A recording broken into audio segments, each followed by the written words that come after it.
Assalamualaikum warahmatullahi wabarakatuh. Baik, perkenalkan saya Syafira Aulia Putri. Di sini saya akan menjelaskan tentang pendidikan dan pelatihan yang bertemakan Powerless Leadership Training. Nah, sebelum itu saya akan memperkenalkan terlebih dahulu apa yang dimaksud dengan pelatihan Powerless Leadership. Nah, Powerless Leadership itu adalah pelatihan yang berfokus pada membangun pola kepemimpinan dan pengembangan bawahan yang menghasilkan nilai tambah bagi pelanggan. Lalu terciptanya kepuasan pelanggan yang diikuti dengan keberhasilan yang berkesinambungan.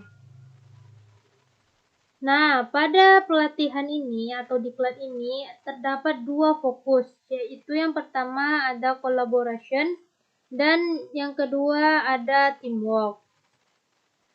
Di teamwork dan collaboration ini harus bersinergi satu sama lain dalam rangka mencapai goals dari tim itu sendiri.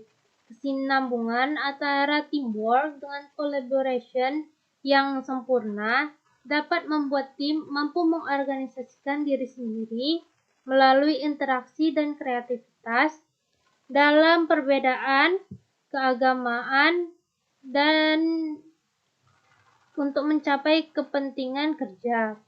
Dan untuk dapat mencapai hal itu tentunya dibutuhkan sebuah konsep kepemimpinan yang mampu untuk menjalankan sebuah tim atas dasar keputusan bersama dan manajemen dua arah akan menciptakan lingkungan kerja yang produktif dan minim akan konflik. Kemudian tujuan dari diklat ini ada 4. Yang pertama itu adalah mampu mengembangkan gaya kepemimpinan powerless leadership, di mana maksudnya tujuannya itu untuk meningkatkan kinerja individu atau tim secara optimal. Yang kedua adalah mampu memahami keterampilan untuk berinteraksi dan berkomunikasi. Maksudnya di sini adalah agar dalam lingkungan kerja ada sebuah komunikasi yang membuat kerja itu menjadi kolaboratif. Kemudian ada yang ketiga, yaitu memahami bagaimana cara menginspirasi rekan kerja. Di sini adalah untuk mencapai kinerja optimal dan membantu mereka untuk memanfaatkan passion terkuatnya. Selanjutnya, yang keempat adalah meningkatkan produktivitas kerja rekan kerjanya. Maksudnya adalah sebagai akibat terciptanya situasi di mana karyawan mampu mewujudkan potensi penuh mereka baik sebagai karyawan maupun sebagai manusia. Selanjutnya yang kelima adalah meningkatkan kemampuan berkomunikasi antar tim, di mana jika komunikasinya itu berjalan dengan baik, yaitu memungkinkan pekerjaan ataupun permasalahan di organisasi itu selesai secara efektif dan efisien. Dan yang terakhir adalah menguasai teknik, strategi, nilai, motivasi, dan kecerdasan untuk memberikan kontribusi kerja secara kolaboratif. Selanjutnya, kita akan mengetahui mengapa pelatihan ini penting.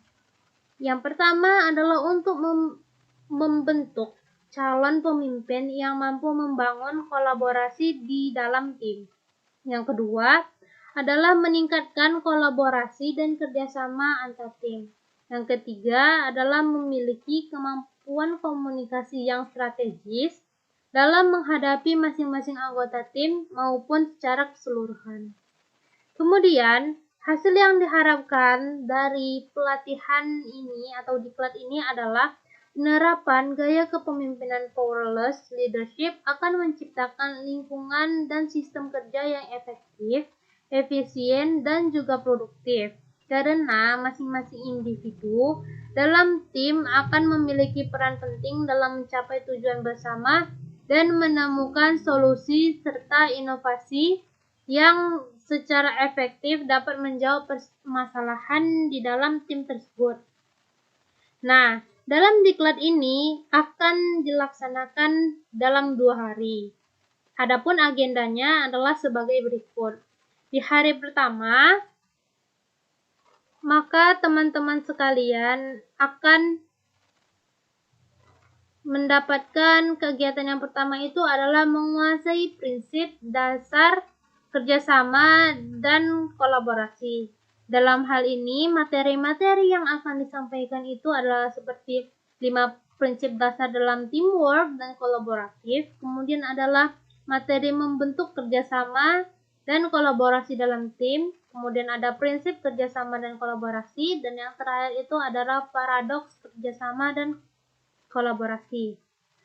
Kemudian yang kedua itu adalah dengan tema menjadi pemimpin tanpa power. Maksudnya di sini nanti akan dijelaskan bagaimana konsep kepemimpinan powerless itu, kemudian praktik terbaik powerless leadership ini seperti apa, dan kemudian ada profil efektivitas interpersonal. Maksudnya identifikasi kekuatan dan area untuk pertumbuhan. Nah, sobat-sobat sekalian atau rekan-rekan sekalian akan mendapatkan materi dan praktik tersebut di hari pertama. Sedangkan di hari kedua itu ada juga 2 kegiatan.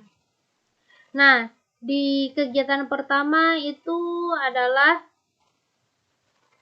membangun tim dan proses kolaboratif, di mana dalam hal ini itu terdapat beberapa materi, yaitu seperti menciptakan budaya kolaborasi dan kerja sama tim yang kompak, menumbuhkan pola pikir kolaboratif, menciptakan proses kolaboratif yang membuahkan hasil, menciptakan kepercayaan dan dukungan untuk berkolaborasi, memanfaatkan kecerdasan kolektif untuk meningkatkan efektivitas pribadi, dan menggunakan proses kolaboratif untuk memecahkan masalah dan menghasilkan ide.